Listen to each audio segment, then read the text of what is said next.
barrios de decenas de miles de familias. En Ciudad Bolívar, en Usme, en San Cristóbal, e incluso en las partes altas de Chapinero y Usaquén. Ese mapa de riesgos ha sido ya dibujado, delineado por el fondo. A partir de ese mapa de riesgos, esta administración, trayendo un trabajo de la pasada alcaldía, presentó al Consejo de la Ciudad un plan de ordenamiento territorial. La ley 1253, ¿cómo es? 1523, del año pasado. Una ley de la República que ha tenido poca difusión, pero estoy cada vez más convencido que será de esas leyes de las que en los próximos años cada vez más hablaremos, como nos ha tocado hablar de la ley 100 o de la ley 50, leyes que se vuelven prácticamente los mecanismos del poder. Esta ley, que ha pasado desapercibida, no conozco bien su historia en el trámite legislativo, Carlos fue ponente, fue de iniciativa del gobierno, y no sé qué discusiones, si fue intenso o pasó un poco subrepticiamente, muy rápida, por el invierno. Esa ley, claro, como todo podría ser mejor, pero ya tiene los instrumentos, da las órdenes a todos los municipios y ciudades de Colombia para adecuar en un año, decía la ley, en un año, los planes de ordenamiento territorial de cara a los mapas de riesgo. Es decir, este concepto no se lo inventó Petro. Esto ya es una ley de la República que le ordenaba a las autoridades territoriales adecuar, volver a discutir los planes de ordenamiento territorial de cara al riesgo, como la principal medida de mitigación o de adaptación del riesgo. Entonces, aquí quiero que ustedes tengan claro este concepto. No se puede desligar el riesgo del ordenamiento territorial. Y tengo un sinsabor alrededor de esta discusión en la ciudad de Bogotá. Porque lo que se hizo políticamente, gremialmente y mediáticamente fue precisamente desligar la discusión del ordenamiento territorial del riesgo. Como si el riesgo no significara precisamente vidas humanas. La ley nos decía lo contrario, nos ordenaba lo contrario, adecúen los planes de ordenamiento territorial de cara al riesgo. Para quien se haya tomado la molestia de leerse el POT, que tiene un hecho negativo, es muy grande, y entonces impide la lectura. Son 560 artículos. Y entonces, esos tomos, desde el primer artículo hasta el último artículo, todos son una normatividad que le permite a la ciudad adecuarse al riesgo. No tiene otro sentido el POT modificado y expedido por decreto que alistar a la ciudad, ordenar su territorio con una vértebra central, el mapa de riesgos. Es decir, cumplimos la ley. Y quizás creo que eso, bueno, eso no me atrevo a decirlo, pero creo que es la única ciudad que la ha cumplido hasta el momento. Ninguna otra. Y esto ya tiene que ver con mis conferencias en Naciones Unidas y en Harvard. Es que es puramente científico y técnico el tema de ordenar el territorio de cara al mapa de riesgos. La respuesta es no. Es un problema profundamente político y social. Es social porque debido a la libertad de mercados en la compraventa de tierras, en el caso de la ciudad de Bogotá y la mayoría de las ciudades de Colombia, las tierras de más alto riesgo en general son las más baratas. Y las tierras de menor riesgo en general, no siempre es así, son las más caras. ¿Qué significa? Que las viviendas y usos del suelo construidos en tierras más caras, es decir, de menor riesgo, son solo comprables por sectores pudientes de la sociedad, mientras que las tierras de más bajo costo, es decir, de mayor riesgo, es donde se ubican los sectores menos pudientes de la sociedad. Entonces, al mapa de riesgos, al hecho del cambio climático, se le junta la estructura social de la población en el territorio. Son 3 capas: cambio climático, riesgo, estructura social.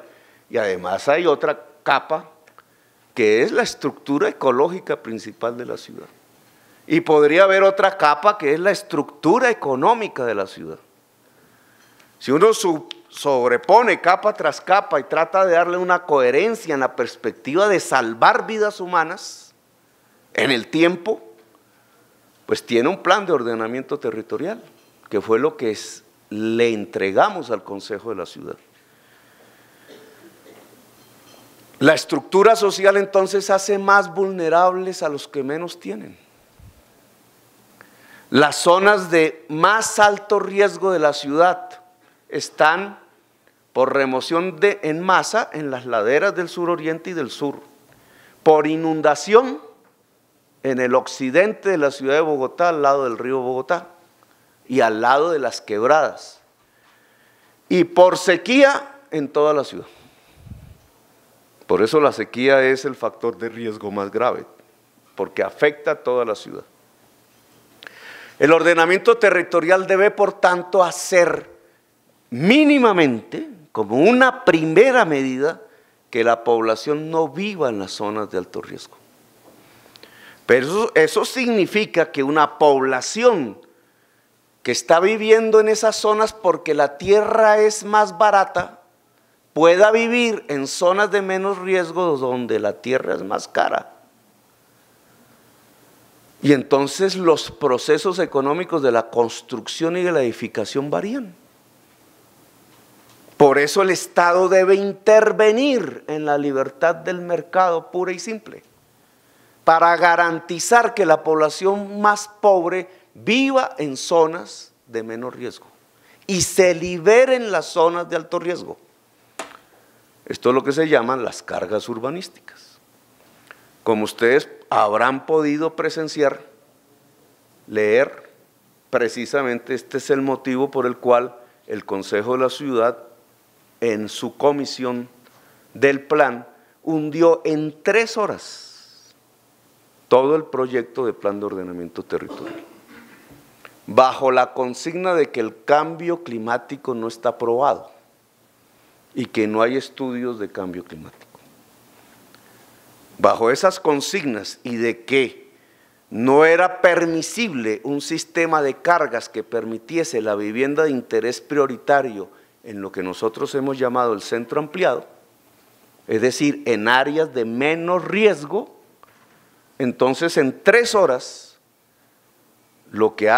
el proyecto que ha hecho que la Universidad de Harvard nos invite, la Conferencia Mundial de Cambio Climático de Naciones Unidas, la Universidad de Georgetown, ahora otra vez Naciones Unidas en Nueva York, lo hundió la instancia política de la ciudad en 3 horas.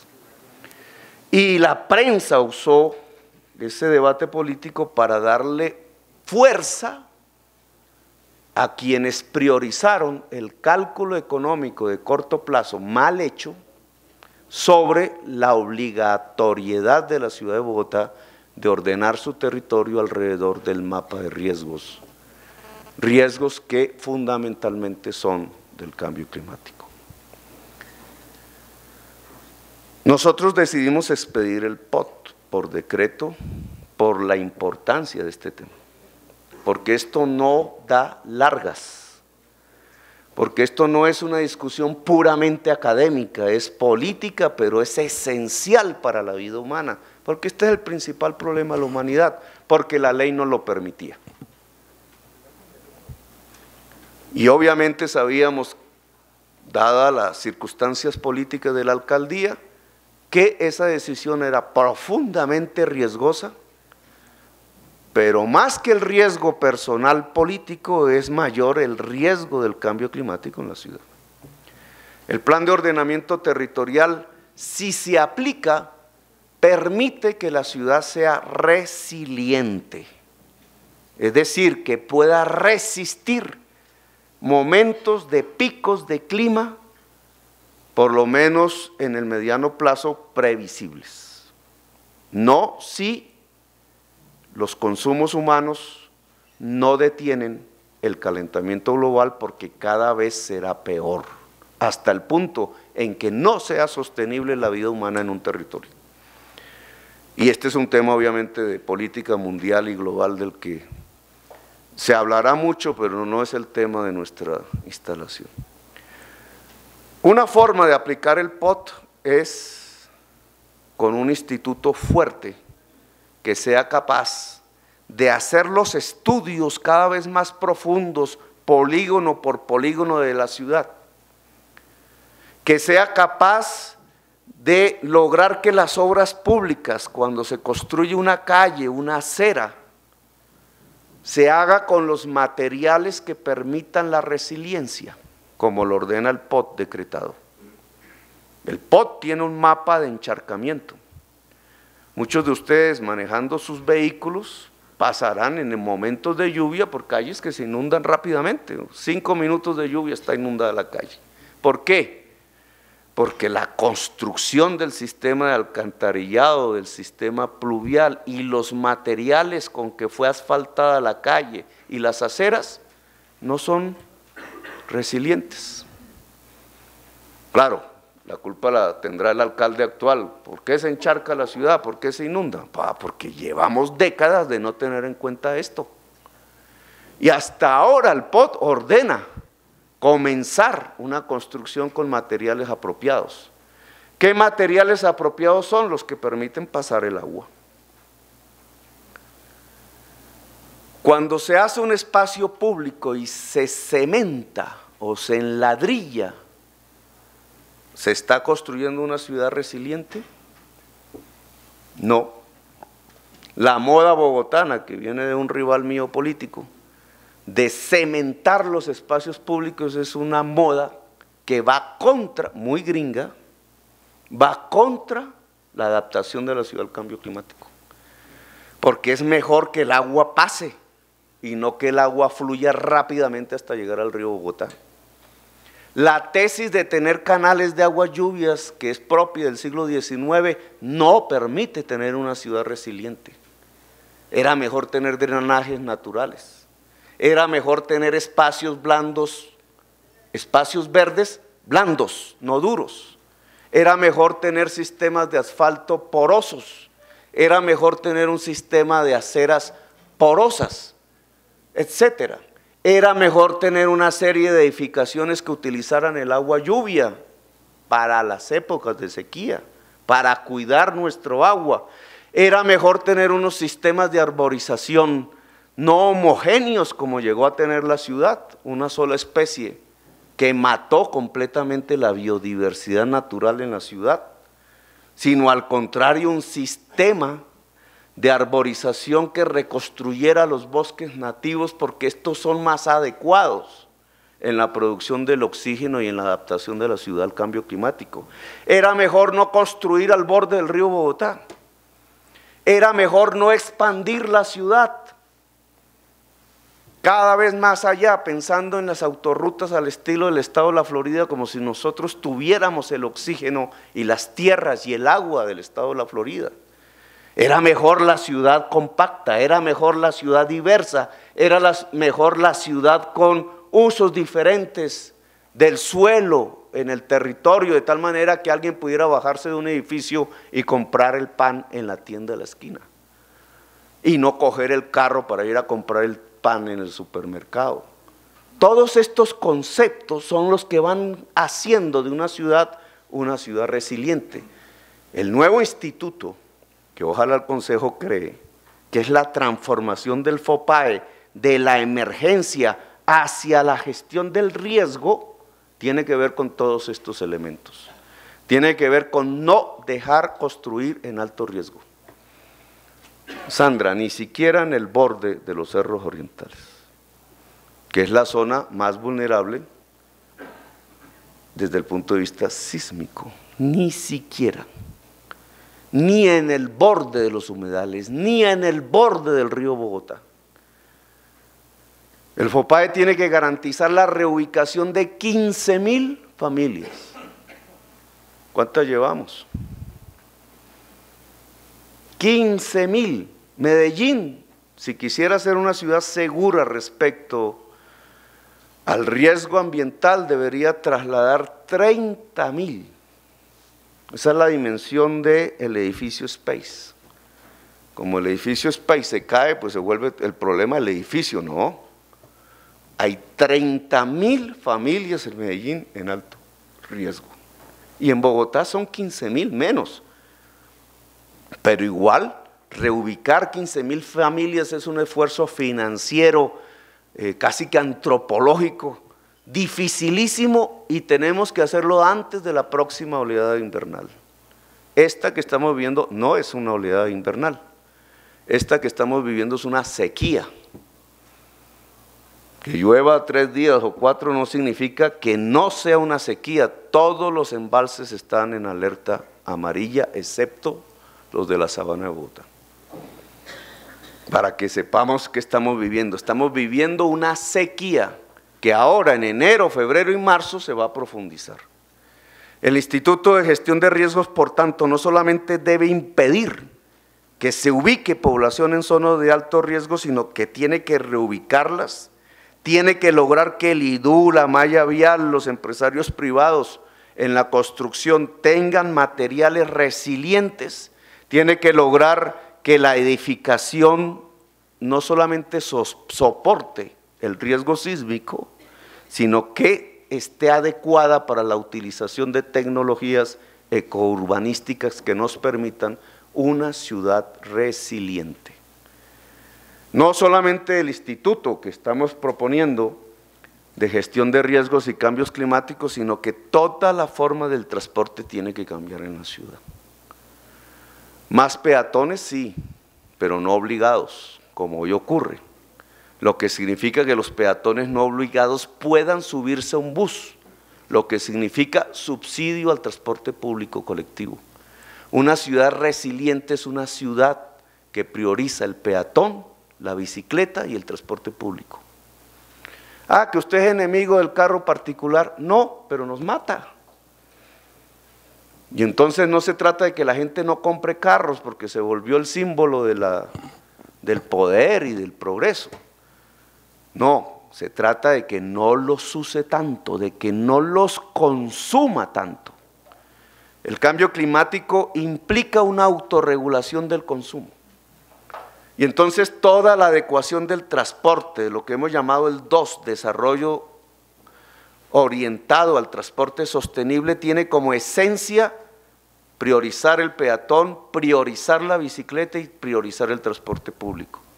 Y lograr que el transporte público no emita gases efecto invernadero en la ciudad de Bogotá. Son 2 los grandes emisores de gases efecto invernadero en Bogotá: transporte en 70% y en 23% el relleno sanitario. Acabar con el relleno sanitario es una de las apuestas centrales de la ciudad de Bogotá para mitigar el cambio climático, no solamente para adaptarse a las consecuencias del clima, sino para ayudarle a la humanidad a que no se caliente más el planeta. Y nosotros estamos actuando en el transporte para usar energías limpias, bajas en carbono, y estamos actuando en el relleno sanitario a partir del programa Basura Cero, que prácticamente ha colocado en peligro toda la alcaldía de Bogotá para acabar el relleno sanitario, es decir, para que el modelo de aseo que se usa en toda Colombia, de recoger residuos, transportarlos y enterrarlos, se deje de utilizar, porque ese sistema de aseo tradicional que deja pingües ganancias es el segundo factor de contaminación con gases de efecto invernadero de las grandes ciudades de Colombia. Por eso el acuerdo de Kioto, del que somos signatarios, busca reemplazar esos sistemas por sistemas que no emitan gases de efecto invernadero. Los rellenos sanitarios emiten metano, que es peor que el gas carbónico. Si nosotros dejáramos de nosotros hoy, ¿qué estamos haciendo? Estamos cogiendo el gas metano, lo estamos quemando y lo estamos volviendo gas carbónico y lo estamos soltando a la atmósfera. Es decir, estamos soltando gases de efecto invernadero, pero el gas carbónico, que es menos nocivo que el metano. Por eso nos iban a pagar en Europa. La empresa que hacía eso quebró, porque Europa quebró. Entonces, casi que hoy estamos en riesgo de dejar de quemar el metano, luego lo que saldría es el metano. No les quiero contar qué pasaría si saliera el metano del relleno sanitario. Obviamente los más perjudicados serían los barrios aledaños al relleno, que por el desastre de 1997 ya les estamos pagando 217 mil millones de pesos, toda la ciudad, por un desastre de un operador privado que manejó tan mal el relleno que dejó aflorar todo el gas metano, que era lo que enfermó en ese entonces a los ciudadanos. El FOPAE entonces quiere encargarse de los canales, quiere encargarse del manejo de las aguas lluvias, debe encargarse con la UAES de que el relleno sanitario de Bogotá deje de existir y el residuo sea aprovechado para que no emita metano ni gas carbónico.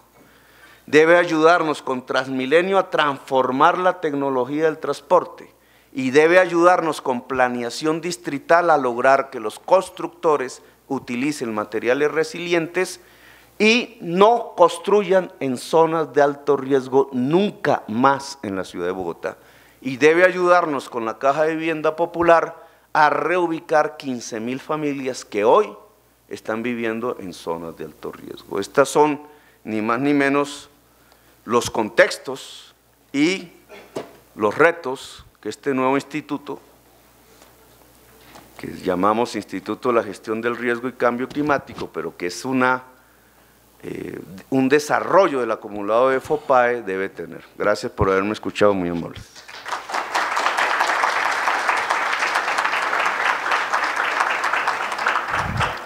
Gracias a usted, señor alcalde, por esta introducción para el debate que viene a continuación. Pero antes debo informarles que este debate, precisamente este foro, se está transmitiendo vía streaming por www.forosemana.com y www.bogota.gov, que es precisamente la página de la alcaldía. Este foro vamos a invitar en primer lugar al señor Javier Pava Sánchez, director general del Fondo de Prevención y Atención de Emergencias. Él es ingeniero geólogo de la Universidad Pedagógica y Tecnológica, especialista en evaluación de riesgos y prevención de desastres de la Universidad de los Andes. Tiene más de 20 años de experiencia en gestión de riesgos, ha sido consultor del proyecto de prevención de desastres de la Comunidad Andina, de la Dirección Nacional de Gestión del Riesgo y del Ministerio de Ambiente y Desarrollo Sostenible. Es autor de varias publicaciones sobre incorporación de la gestión del riesgo en la planeación del desarrollo territorial, ambiental y sectorial e investigaciones en temas relacionados con gestión del riesgo y adaptabilidad del cambio climático. Los panelistas pueden ir subiendo. También nos acompañará el señor Gustavo Wilches Chaus, consultor del Centro de Naciones Unidas para el Desarrollo Regional, Es abogado y politólogo de la Universidad del Cauca, estudió producción de audiovisuales en Bristol y manejo de desastres en Oxford. Fue el primer director del Ecofondo y es miembro fundador de la Red de Estudios Sociales sobre Desastres en América Latina. Ha escrito y publicado más de 20 libros que constituyen una herramienta social para la gestión del riesgo. También nos acompaña el señor Julio Carrizosa, consultor del Plan Regional Integral del Cambio Climático, exministro del Medio Ambiente, ingeniero civil de la Universidad Nacional, magíster en Economía de la Universidad de los Andes y en Administración Pública de la Universidad de Harvard. Es miembro de la Academia Colombiana de Ciencias Exactas, Físicas y Naturales, fue director general del Instituto Geográfico Agustín Codazzi y gerente general del INDERENA. Fue además asesor del Banco Interamericano de Desarrollo, de la Comisión Económica para América Latina y el Caribe, del Programa de las Naciones Unidas para el Medio Ambiente, de la Organización además de Estados Americanos y de Colciencias.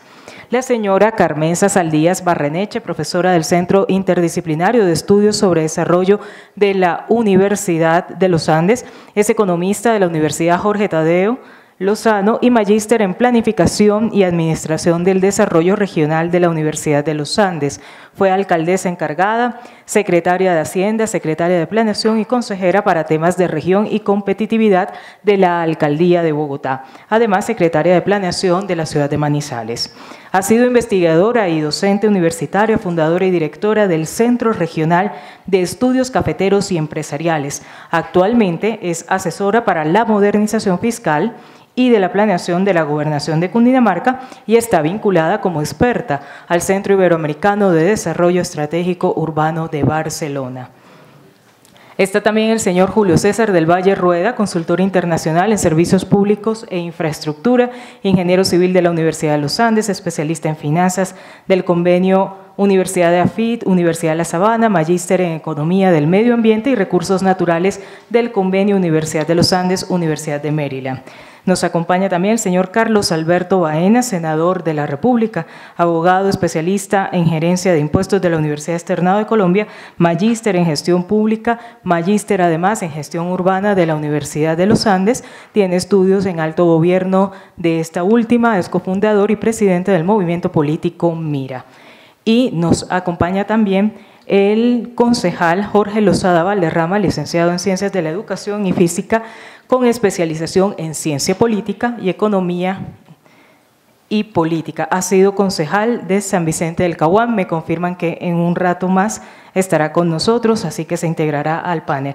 Y la moderadora, pues, entonces, de este panel será la señora Natalia Borrero Morales, editora de Semana Sostenible, y ella es, brevemente les comento, comunicadora social y periodista de la Universidad Pontificia Bolivariana, tiene una maestría en Desarrollo Sustentable y Gestión Ambiental, fue ganadora además de diversos premios precisamente en este ramo.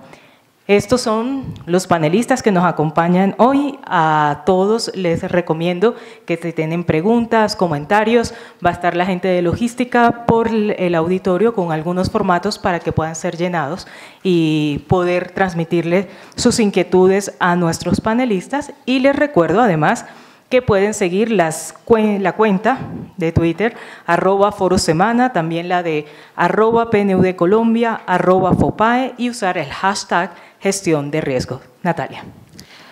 Bueno, muy buenos días a todos nuevamente. Muchas gracias a los panelistas y a todos ustedes por acompañarnos.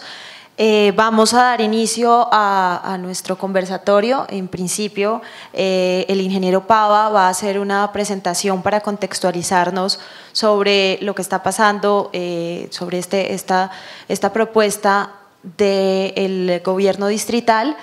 Entonces, pues, sin más preámbulo y para no demorarnos más, comencemos, ingeniero. Bueno, gracias, Natalia. A todos y a todas, muchas gracias por la asistencia. Creo que este es un espacio que estábamos necesitando, donde se diera un debate mucho más amplio sobre los objetivos, los fines, los mismos impactos que puede generar esta propuesta de iniciativa de la administración que se ha presentado al Consejo, toda vez que realmente no hemos tenido la discusión en el espacio que es el Consejo, tal vez un poco por el tiempo, otro lugar por el tema de las mismas agendas. Lo cierto es que hoy está radicado, mañana está el debate en las horas de la tarde, con la presentación de las ponencias de los concejales.